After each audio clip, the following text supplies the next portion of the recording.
I never believed that paintings could hide secrets until I found myself alone in that cursed castle, carrying a silver tray and searching for a missing pair of candlesticks.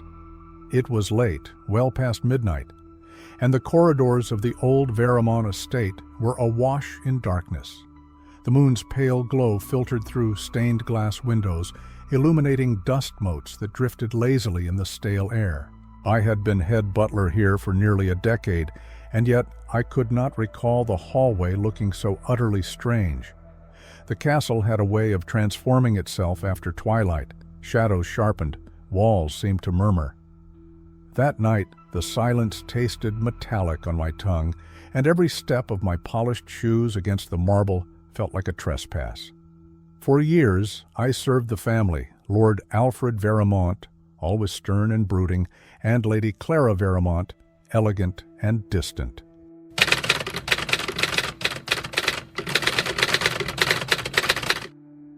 They lived in a web of quiet tensions, their whispered arguments often drifting beneath closed doors. I had never questioned the estate's oddities, odd creaks in deserted wings, sudden drafts of bitter air, nor did I dare speculate about its endless, locked rooms and halls rarely ventured into. The Veramonts were secretive by nature, and I was loyal by trade. Yet on this particular night, I was uneasy. I had just returned from the servants' quarters after a fruitless search for the candlesticks commissioned for tomorrow's grand reception. Lord Alfred insisted on perfection for his guests, and I dared not fail him. Stepping into a lesser-used corridor at the northern edge of the castle, I realized I'd never paid much attention to this place before. Each corner bore heavy oil paintings in gilded frames, grim-faced ancestors, pale ladies clutching roses, a dashing equestrian with eyes that seemed to move if you lingered too long. The air smelled faintly of mildew and something else, ink perhaps, ink and old varnish. My candle flame flickered as I approached a large portrait at the end of the hall. It depicted Lord Alfred's grandfather, Ambrose Veramont, poised before the very castle in which I stood. The painter's skill was remarkable. The eyes were nearly alive with cunning, and as I moved the light closer, I could have sworn those painted eyes followed me. Ridiculous, I told myself. Just a trick of the flame's reflection, but I could not ignore the nagging feeling. I checked behind me. No one. The halls were empty, as they should be.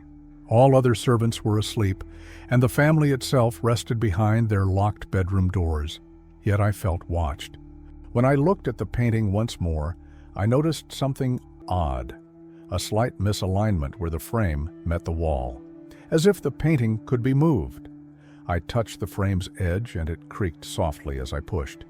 To my surprise, it swung open a few inches. My heart thudded hard enough to make me gasp. A hidden compartment. The Veramont family had secrets, everyone knew that, but I had never stumbled onto one so concretely. In my surprise, I almost forgot the reason I had ventured here in the first place. Setting the silver tray down on a nearby side table, I pressed the painting further. It revealed a small alcove carved into the stone wall, and in that space rested something unexpected. A heavy iron safe, old-fashioned, and bearing no record in the household inventory I so meticulously maintained. I ran my fingers over its surface. Its metal was cold and rough, the hinges thick with decades of neglect. The safe had no visible keyhole, instead a mechanical dial and a strange symbol, a stylized rose, adorned its front. My mind raced. The Veramonts were known collectors, but this safe had never been mentioned, not once in all the ledgers and documents I managed. That alone was suspicious. Glancing down the hall, I confirmed my solitude and let my ear rest gently against the safe's door. Nothing. Just silence and my own breathing. The idea of breaking into it crossed my mind immediately. An absurd notion, but it pulsed with possibility. If it were something innocent, why hide it behind a painting so skillfully? If it belonged to the family, why was it not recorded? Secrets here could be dangerous. Yet I was curious, too curious. A scuffing sound made my heart leap. Had I been heard? I steadied myself, holding the candle aloft, and peered down the dark corridor. Nothing. Yet, in that emptiness, I sensed a presence. The silence had a quality to it, as though it were holding its breath. With trembling fingers, I closed the painting and retreated, making sure it looked undisturbed. My hands shook, and the candle's flame danced wildly. I thought of telling no one. My duty was to maintain order, not pry into family affairs. But that night, sleep would not come easily. The next morning, as I rose at dawn to set out breakfast trays and attend to the household chores, my mind lingered on the safe. I tried to shake off the memory, to convince myself it was best left alone. Yet, as the day progressed, elegant guests arriving in polished carriages, Lord Alfred's sharp instructions echoing through halls, I found myself returning to that corridor in my thoughts. By afternoon, I had decided I needed to know. Curiosity was not a common luxury for a butler, but I could not help myself. Something about the safe gnawed at me. If what lay inside was so important that it had to be hidden away, perhaps it involved something more sinister than old family heirlooms. I knew well that even noble families had skeletons in their closets, sometimes quite literal ones. Night fell, and my candlelight vigil began anew. This time, I brought a few tools from the housekeeping closet, a thin metal pick, a sturdy wrench. I was no locksmith, but I had overheard enough instructions over the years and possessed a steady hand. Standing before the painting once more, I gently swung it open. The safe waited in silence, an unblinking sentinel of secrets. I started to fiddle with the dial. I listened for subtle clicks, guided by intuition and guesswork. Minutes passed, perhaps an hour. My eyes watered from the strain. My nerves prickled at every distant creak. At last, the safe gave a soft, metallic sigh, and its door fell ajar. Inside, I found a stack of neatly folded letters tied with a velvet ribbon. They bore the Veramont family crest, but no outward indication of their contents. My heart hammered as I carefully extracted them. Beyond the letters, there were a few yellowed documents and an old signet ring I recognized as belonging to Lord Ambrose, long dead. As I held these papers in my hand, I realized I was crossing a line. This was no mere mischief. It was a breach of trust. Yet I could not stop now. Something pulled me deeper. Before I could even read a single line, the sound of footsteps in the corridor sent a spike of fear through my chest. Someone was coming. Clutching the letters, I pushed the safe door shut. With trembling fingers, I swung the painting back into place and snuffed out my candle. I stood there in the darkness, heart racing, as a shadow passed under the thin silver of moonlight cast through the windows. I dared not breathe. In that moment, I knew that if anyone discovered what I'd done, my very life might be forfeit. I waited, ears straining for the slightest indication I'd been caught. The footsteps slowed, hesitated, then continued on down the corridor. When they faded entirely, I allowed myself one cautious breath.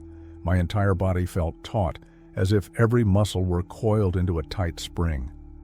Clutching the stolen letters under my waistcoat, I slipped quietly away from the secret alcove and retreated to my modest quarters in the servants' wing. My room was a small box tucked behind the kitchens, a narrow bed, a single chair, and a wooden trunk with my few possessions. I lit a candle stub and gently laid the letters out on my bed. The wax seal on several of them bore the Veramont crest, a rampant griffin, and a date going back at least 20 years. Carefully, I broke one seal with a knife, feeling as if I were slicing open the veins of the past. The letter was penned in an elegant yet forceful hand. As I read, my brow furrowed. It was addressed to Lord Ambrose Veramont, from an unknown correspondent who referred to themselves only as R. The writer alluded to debts of honor, hushed payments, and a scheme involving certain political favors. Though vague, it hinted at the manipulation of titles and inheritances, as if to ensure a particular family line retained its claim. Another letter mentioned a disappearance, someone who had proved troublesome to the Veramonts and had to be quieted. My heart dropped. These were no petty secrets. They hinted at dark deeds, blackmail, perhaps even murder. Worse still, I recognized the name of Lord Alfred's late brother, Theodore, who had reportedly died in an unfortunate riding accident decades ago. But these letters suggested another story entirely, a carefully orchestrated tragedy to eliminate a rival to inheritance. As I read deeper, the candle sputtered, casting jittery shadows on the peeling wallpaper. Outside, the wind moaned through the stone corridors. Every so often I paused to listen, paranoid that someone might be pressing an ear to my door. My chest felt heavy with guilt and dread. I had stepped into a web of intrigue that could cost me my life if discovered. Over the next few nights, I examined every letter. Together they painted a portrait of a family willing to do anything, forge documents, bribe officials, even arrange accidents to secure their legacy. Names of once trusted advisors and staff appeared in the letters, some marked with cryptic notes. Cooperative, suspicious, paid off. The tone of the letters varied, from cordial reminders to outright threats. I realized that R was likely an accomplice or fixer, doing Ambrose's bidding behind the scenes. I began to see the castle in a new light. Each tapestry, each corridor, each painting now felt like it concealed terrible secrets.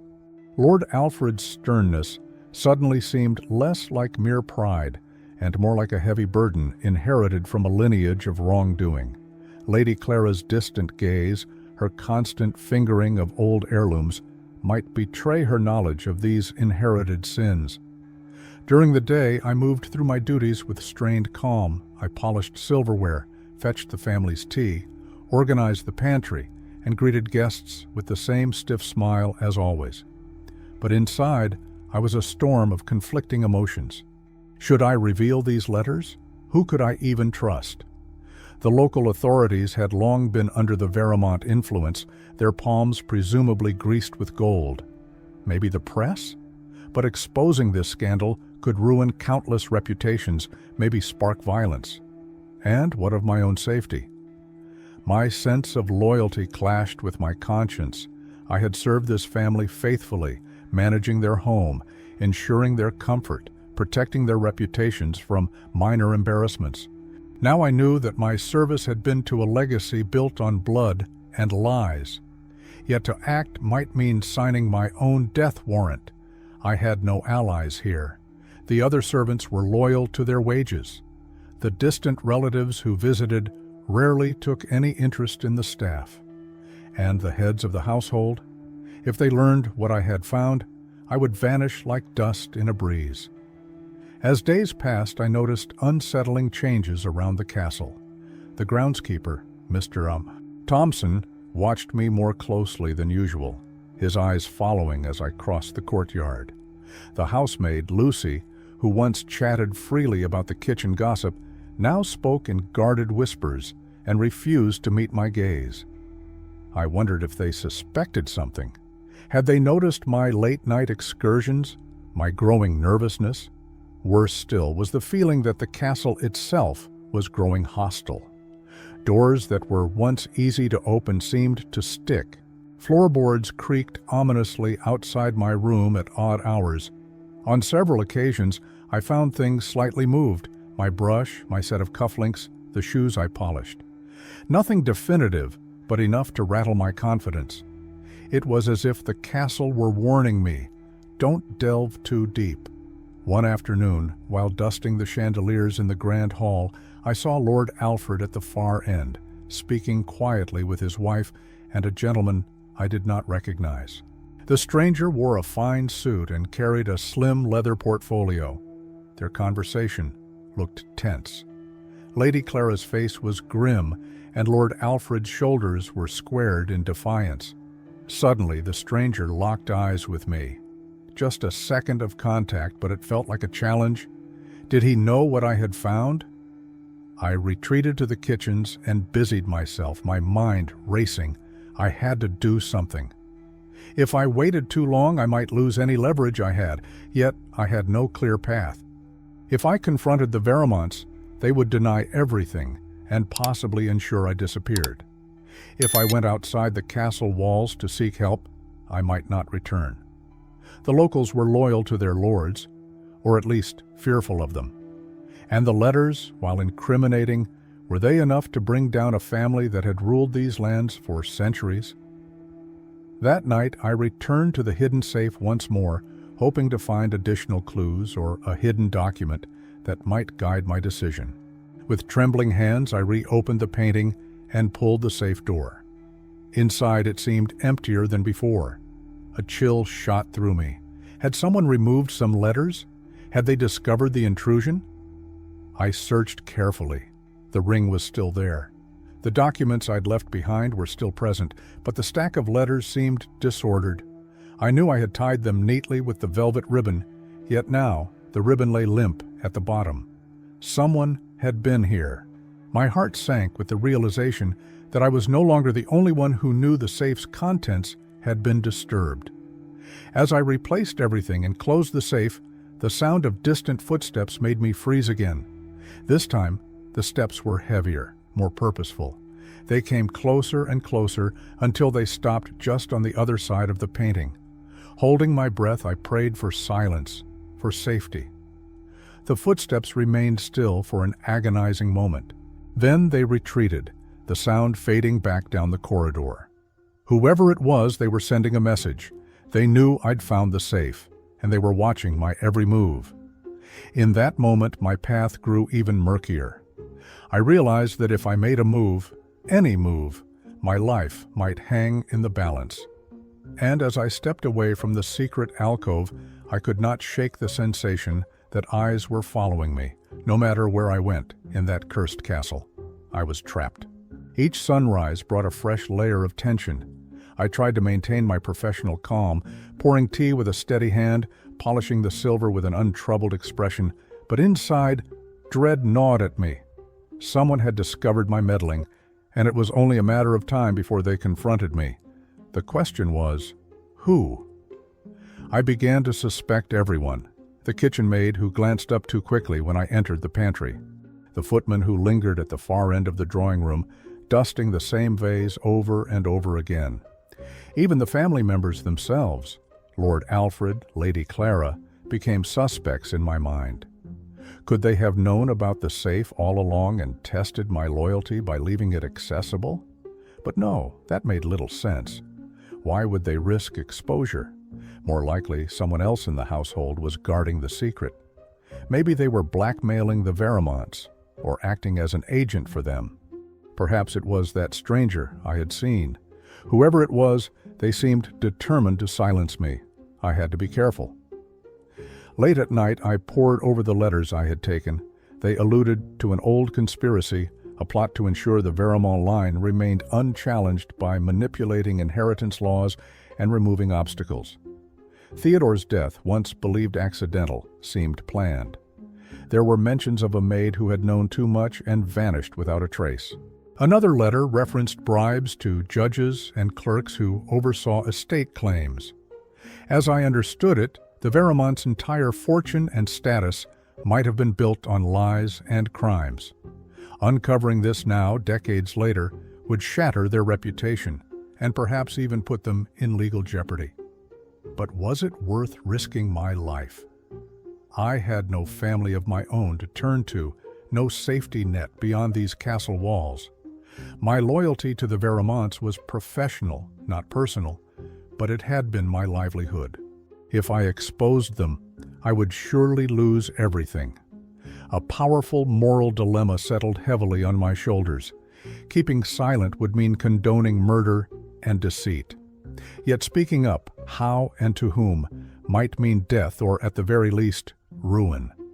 The thought of slinking away, running off into the night and never returning crossed my mind. But then, what? Live with the knowledge that justice had not been served? I searched for a middle ground. Perhaps I could confront Lord Alfred privately. He was a stern man, not known for mercy, but maybe he would listen. I imagined the conversation.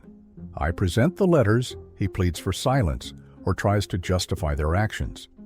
Maybe he offers me money to keep quiet, Or perhaps he throws me into the estate's old dungeons. Yes, there were rumors of such places, to rot. The risk seemed too great. Another idea, I might smuggle the letters out to a trusted friend in the village. But I had no such friend. And if I were caught leaving the estate with those papers in my possession, I would not live to see another dawn.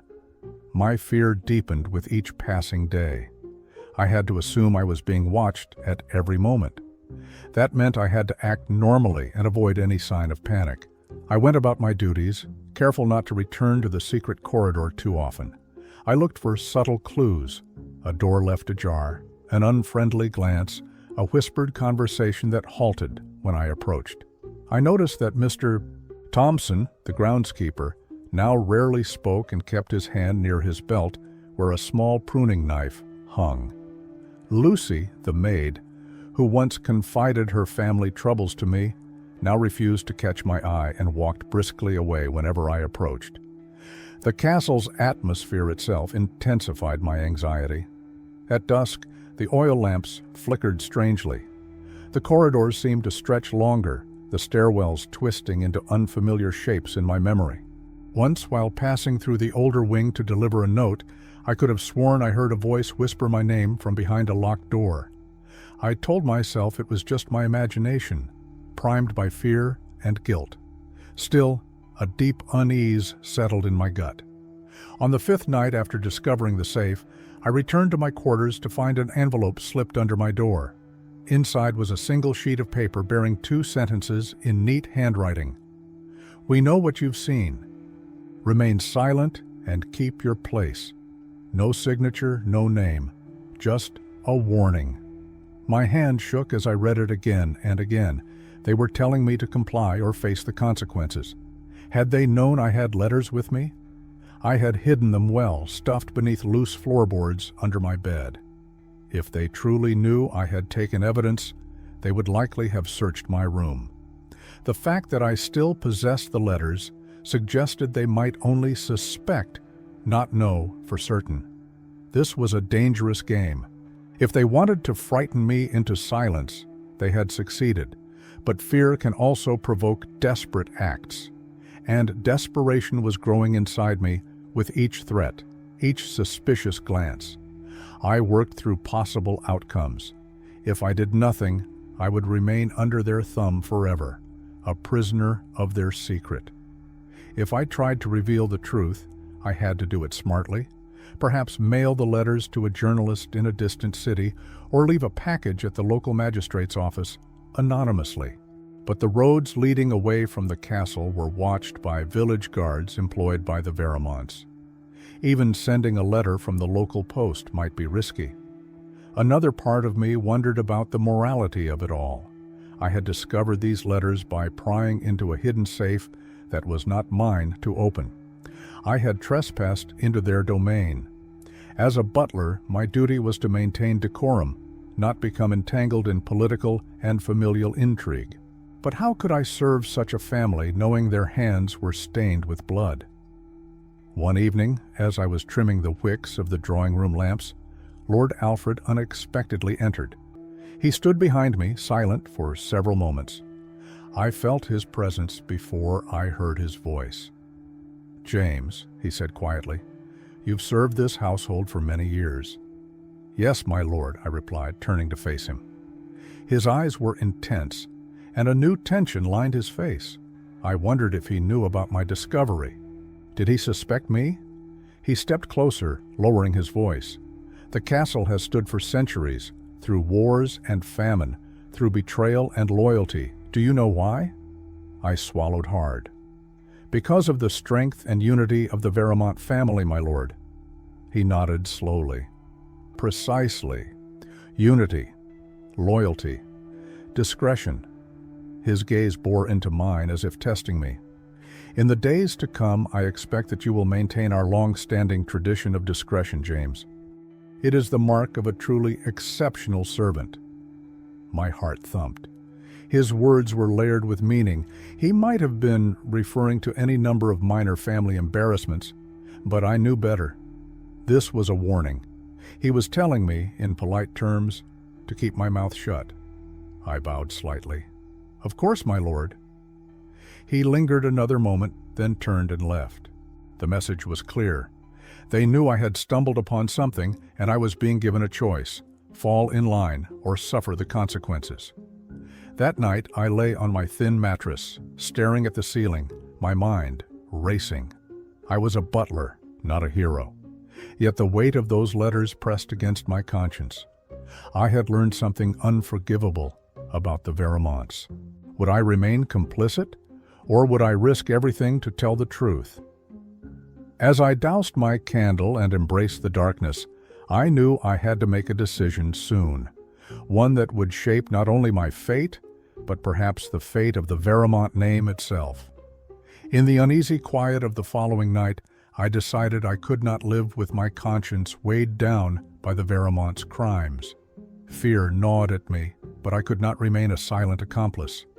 I had to find a way to bring these secrets to light. Even as I imagined my own end, found lifeless in some corner of the castle, I knew I could not bury this truth forever. Before making any move, I had to ensure I understood the full extent of the conspiracy. There were still documents in the safe I had not read closely. If I were to expose them, I needed something irrefutable.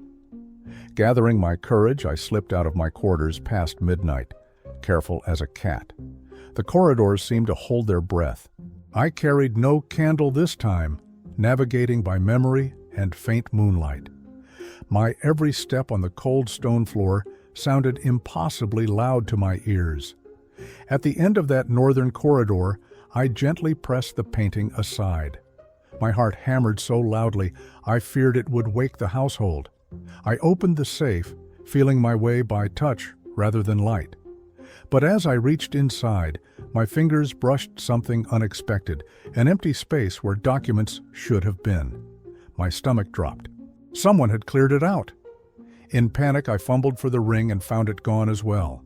Only a single folded paper remained. I pulled it out and crept away, not daring to linger. Replacing the painting with utmost care, I hurried back to my quarters, each step heavy with the dread of having been outplayed. Inside my tiny room, I lit my candle and opened the paper. It was a letter, newly written in a neat hand. The message was chilling. "We have secured what you stole. This is your last warning.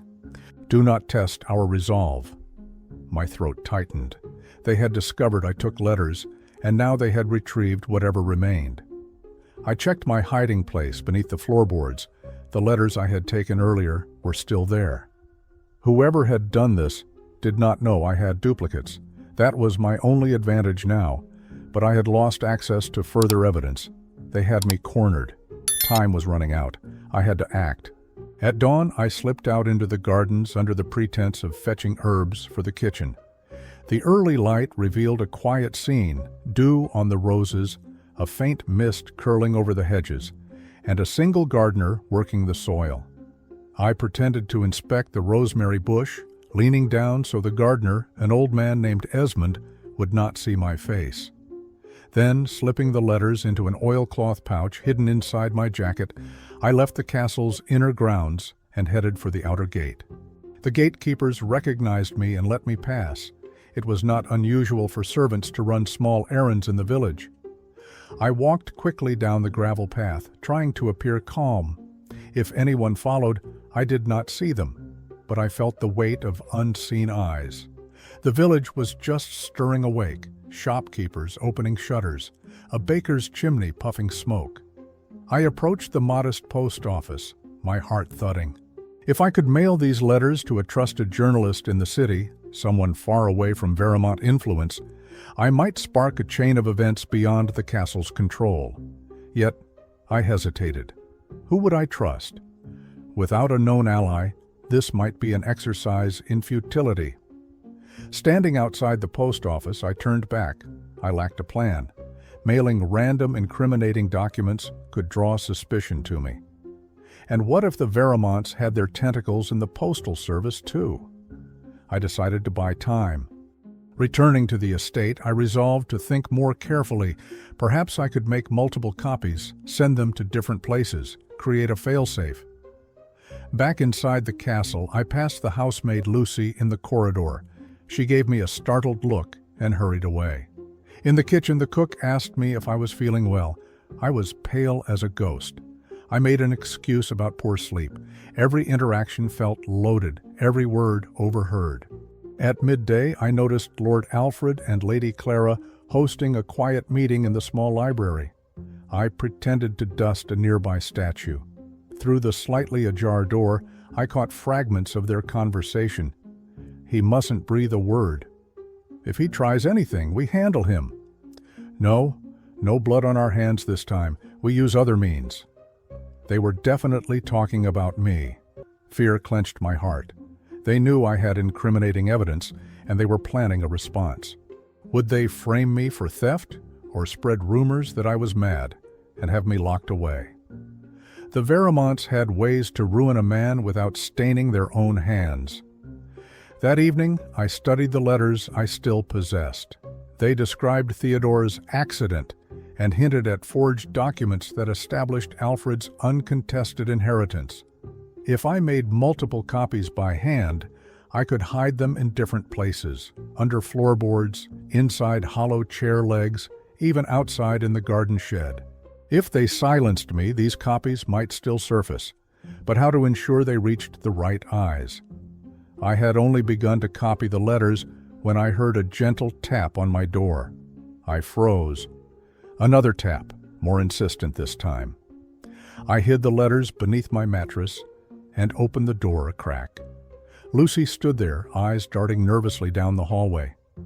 "James," she whispered, "you're in danger." My heart leapt. "You know?" I asked, voice trembling.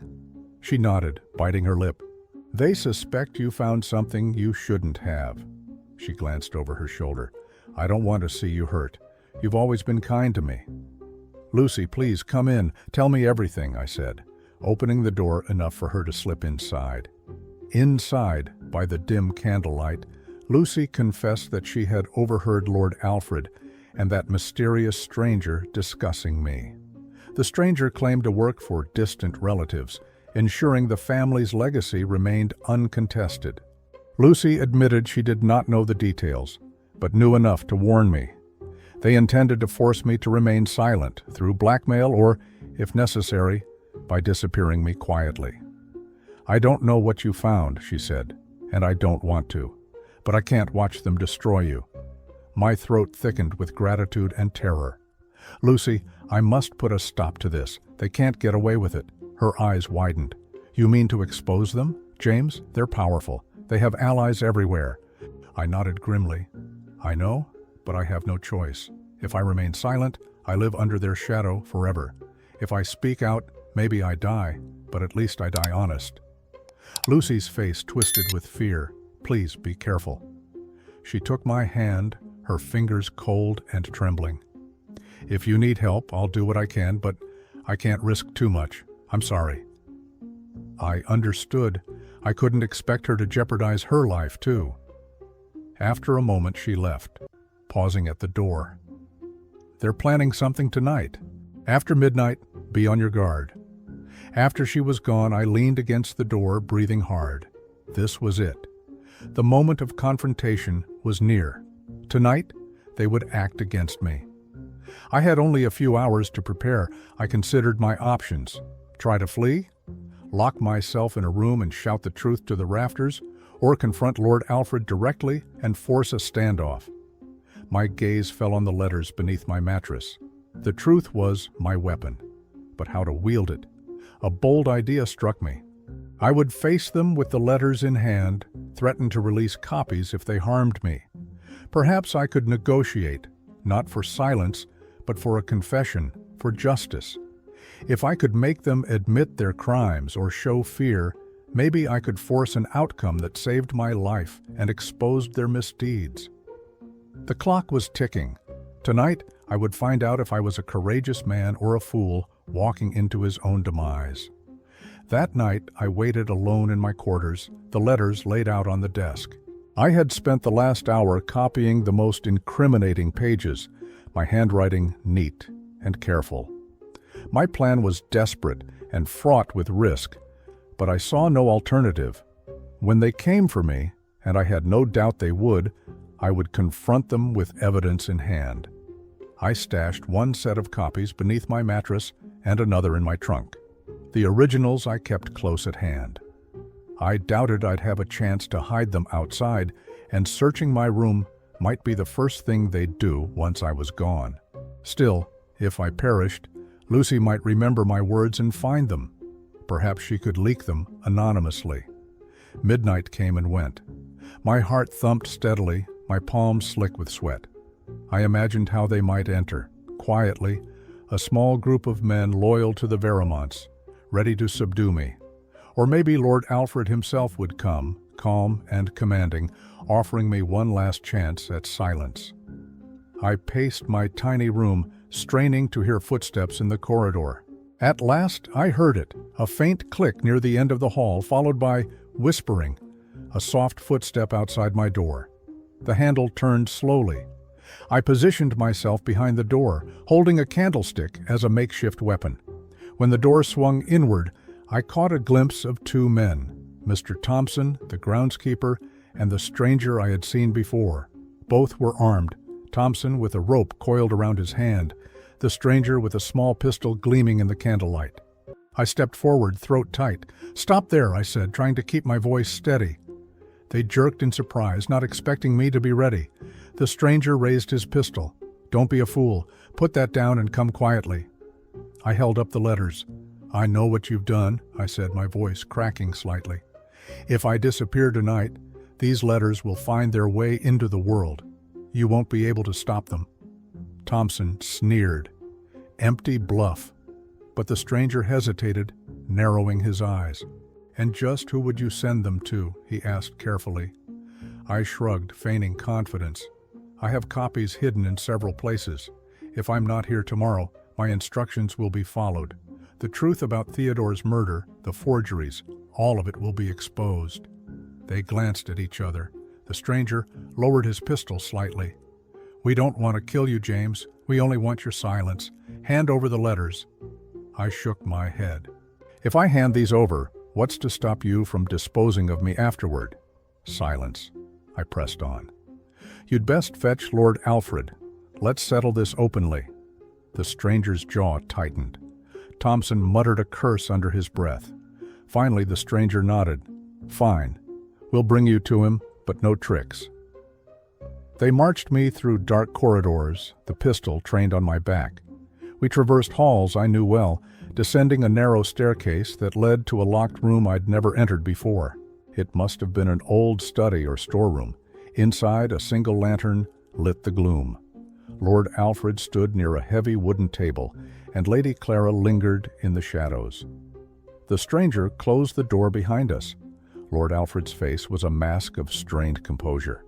"James," he said quietly, "I had hoped it wouldn't come to this." I stepped forward and laid the letters on the table. "Then you shouldn't have tried to silence me." I could hardly believe the boldness in my voice. My hands trembled, but I kept them hidden behind my back. He picked up the top page and skimmed it. Lady Clara moved closer, her face pale. "These are old matters," Lord Alfred said evenly. "They no longer concern anyone. Theodore's death was so long ago. Why dig up the past? It will only bring suffering." My chest tightened. "Suffering for whom? For you? Or for the innocent people who died at your family's hands?" Lady Clara's voice was barely a whisper. It was necessary, James. The estate was in peril. Theodore. He wanted to dismantle everything. The family line would have fractured, and hundreds of servants would have lost their livelihoods. I stared at her in disbelief. "So you murdered a family member to preserve wealth and status, and you call that necessary?"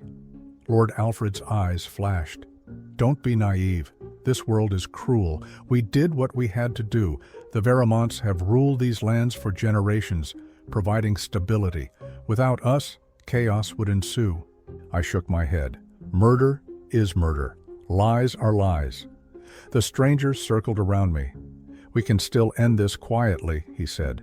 "Give us all the letters, swear your silence, and you can live comfortably for the rest of your days. A promotion, perhaps, more pay. We can even send you somewhere pleasant, an estate abroad where you'll never have to see this castle again." My throat tightened. The temptation to accept was powerful. I could survive, escape this dreadful place, start anew somewhere far away. But at what cost to my soul? I knew I would never sleep soundly if I accepted their blood money and remained silent. "No," I said, my voice shaking but firm. "I won't be bought." Lord Alfred's mask slipped, revealing rage beneath. He grabbed the letters and tore them in half, scattering pieces on the floor. "There, no proof. Did you make copies, James?" I smiled grimly. "Of course I did. They're not here, and if I don't return by morning, they'll be sent out. You've trapped yourselves." A tense silence. Thompson tightened his grip on the rope, glaring at me. The stranger cursed under his breath. Lady Clara looked like she might faint. I pressed my advantage. "There's only one way out of this for you. Confess. Confess to me. Let me take your words, your admission, and I might consider sparing your reputation. If I vanish, these letters go public. If you let me go and never harm me again, I might keep them hidden, a secret between us, unless I'm forced otherwise." Lord Alfred stepped closer, eyes burning. "You dare blackmail us?" I held his gaze. "I dare tell the truth. Call it what you will, my lord. I'm done being your obedient servant." For a moment I thought he might strike me. Then Lady Clara spoke, her voice trembling. "Alfred, please, we can't keep living like this. The secrets have poisoned us for too long." Tears welled in her eyes. The nightmares, the constant fear. Perhaps it's time to atone. Lord Alfred looked at his wife, stunned by her plea. His shoulders sagged, as if the weight of decades pressed down. The stranger hissed, "You can't be serious. This will destroy the family." Lord Alfred raised a hand to silence him. He stared at me, expression unreadable. "If I confess, what guarantee do I have that you'll keep this quiet?" I swallowed. "You have my word that as long as I remain safe and unharmed, the letters stay locked away. I do not seek vengeance, only truth and some measure of justice." He laughed hollowly. "Justice? There's no justice in this world, only deals." He turned to Lady Clara, who nodded solemnly. Then, in halting words, he began to speak of the past, of Ambrose's cruel instructions, of Theodore's refusal to cooperate, of how money and threats made murder simple. As he spoke, the room's air thickened with the stench of old sins laid bare. I listened, horrified and numb, to the words that would seal their fate. The truth was out, at least here, in this secret room. No one emerged unscathed. By the end, Lord Alfred looked like a broken man. Lady Clara sobbed quietly, and even Thompson and the stranger stood in stunned silence. Now I had their confession, and they knew it. In the silence that followed Lord Alfred's confession, I realized something. I held the power now. The Veremonts might still try to silence me, but their position was weakened. I had their words, their guilt laid bare. If I vanished, my copies would speak for me. If I lived, so did their secret, shackled, yet contained. They looked to me, waiting for my next move. My heart thundered as I weighed my words carefully. I had never imagined I would stand in judgment of the Veremonts, but here we were, roles reversed. I was a lowly butler, yet I held their legacy in my hands. "I will leave this castle," I said softly. "You will let me go, unharmed and unpursued. In return, I will keep the letters hidden away, silent. If you ever threaten me again, if I even suspect you want me gone, I release everything to the public. Do we have an understanding?" Lord Alfred looked as if I had struck him. He rubbed his forehead, eyes hollow. "Yes," he managed, voice faint. Lady Clara whispered, "So it ends like this." I nodded, feeling no triumph, only sorrow.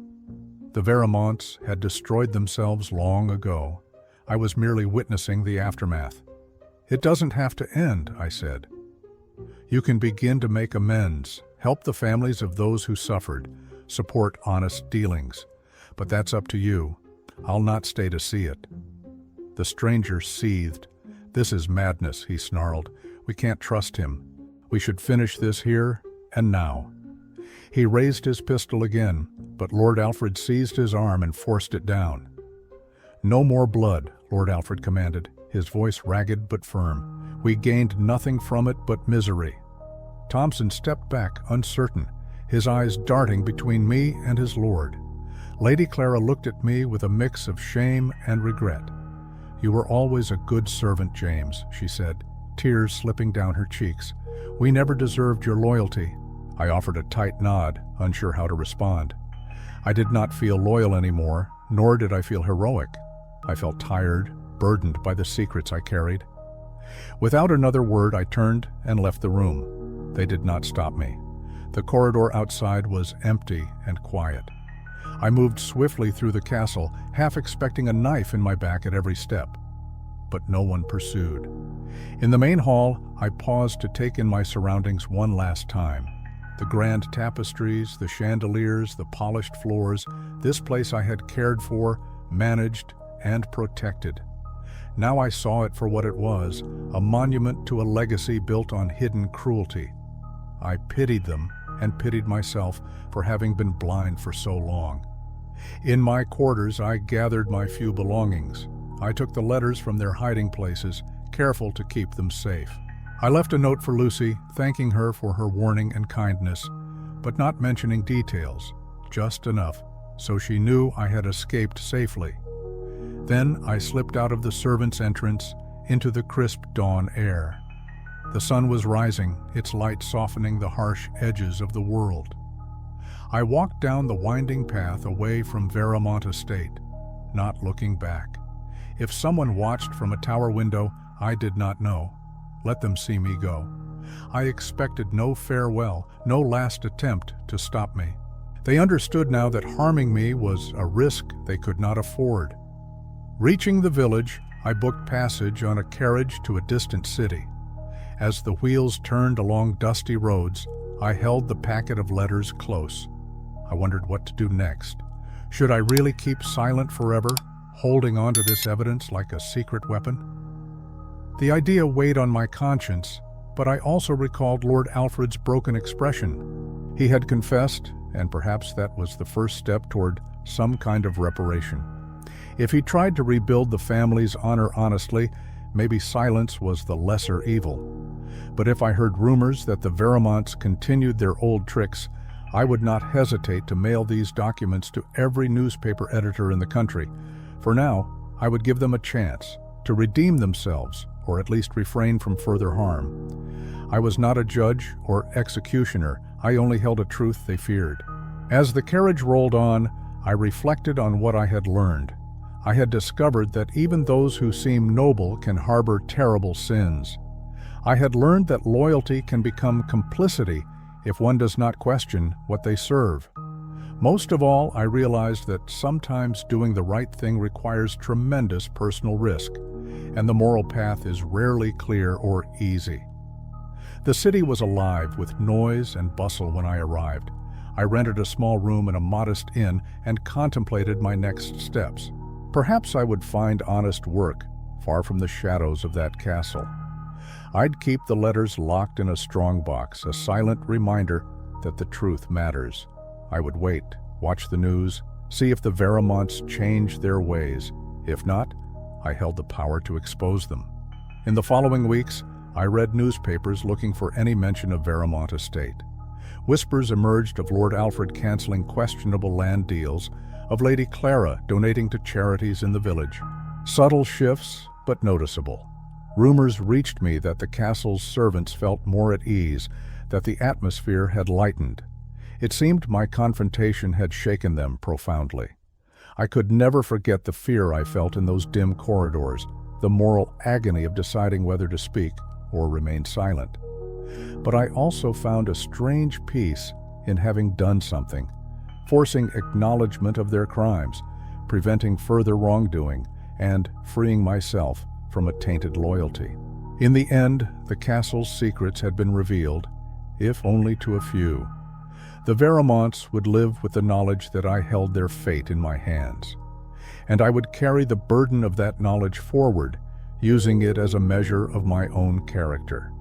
I had chosen not just survival, but also a kind of uneasy justice, imperfect, uncertain, but perhaps better than silent complicity or mutual destruction. So I ask you, reader, what would you have done in my place? Would you have risked everything to expose the truth fully? Or would you have taken the bargain and ensured your own safety? Tell me in the comments below. And if you found this tale of secrets and moral dilemmas compelling, subscribe to the channel for more stories like this.